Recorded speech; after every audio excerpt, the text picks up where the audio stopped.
गिलगित बल्तिस्तान के साबिक chief justice Rana Shamim का बयान खबरों की ज़ीनत बना हुआ है। इस बयान हल्फी के मुताबिक साबिक चीफ जस्टिस मियां साकिब निसार 14 जुलाई सन 2018 को एक 27 रुकनी वफ्द के हमरा गिलगित बल्तिस्तान आए थे।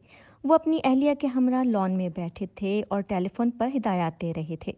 गिलगित बल्तिस्तान के साबिक चीफ जस्टिस का कहना था कि एक रोज़ वो लॉन में अपनी मरहूमा अहलिया के हमरा मियां साकिब निसार और उस वक्त उनकी अहलिया भी मौजूद थीं कि उन्होंने देखा कि उस वक्त के चीफ जस्टिस पाकिस्तान परेशान बैठे थे और अपने रजिस्ट्रार से मुसलसल फ़ोन पर बात कर रहे थे और उन्हें हिदायत दे रहे थे कि फ़लाँ जज के पास जाओ।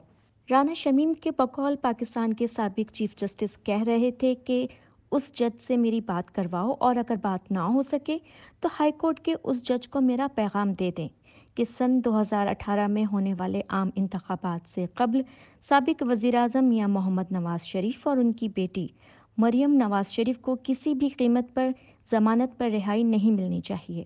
गिलगित बल्तिस्तान के साबिक चीफ जस्टिस का कहना था कि उन्होंने मियां साकिब निसार को मुखातिब करते हुए कहा कि आप यहाँ छुट्टियाँ गुजारने आए हैं तो तमाम मामलात को एक तरफ रखें और अपनी छुट्टियाँ गुजारें। राना शमीम का दावा है कि पहले तो पाकिस्तान के साबिक चीफ जस्टिस नाराज़ हो गए, लेकिन कुछ देर के बाद लहजा बदलते हुए उन्हें मुखातिब करते हुए कहा कि वो यानी राना शमीम पंजाब की केमिस्ट्री को नहीं समझते और पंजाब की केमिस्ट्री गिलगित बल्तिस्तान से बहुत मुख्तलिफ है। गिलगित बल्तिस्तान के साबिक चीफ जस्टिस ने दावा किया कि जब टेलीफोन पर गुफ्तगू के दौरान दूसरी जानिब से यकीन दहानी मिली तो मियां साकिब निसार पुरसुकून हो गए और उसके साथ ही उन्होंने एक और चाय का कप तलब किया। पाकिस्तान के साबिक चीफ जस्टिस ने बीबीसी के नामानिगार शहजाद मलिक से बात करते हुए कहा कि ना तो उन्होंने उस वक्त के एहतसाब अदालत के जज अरशद मलिक से मुलाकात की और ना ही उन्हें साबिक वज़ीर-ए-आज़म मियां नवाज शरीफ और मरियम नवाज को जमानत ना देने के सिलसिले में किसी किस्म की हिदायत दी।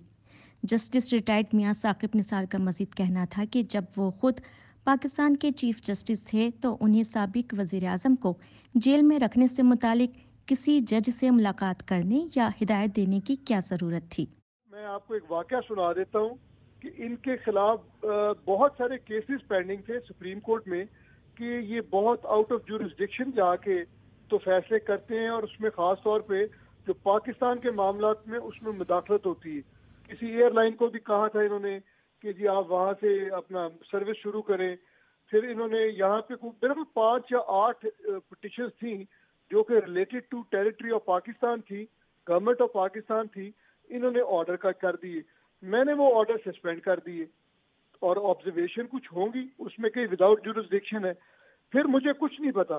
फिर इनकी बेगम साहबा का इंतकाल हुआ है, मेरा ख्याल मुझे पता चला 6-8 महीने पहले, थोड़ा और वक्त होगा।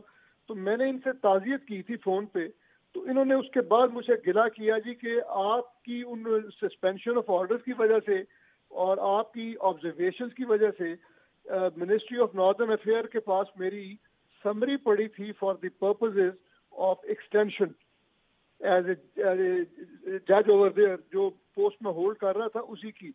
तो वो उन्होंने उन ऑब्जर्वेशन की वजह से मेरी समरी डिस्कार्ड कर दी। तो ये आपकी वजह से मुझे बड़ा नुकसान हुआ है जी उन केसेस में।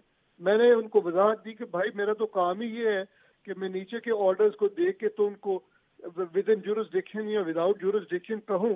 तो मैंने तो अपना फर्ज पूरा किया और तो आपके खिलाफ जाती तो कोई रंजिश नहीं है।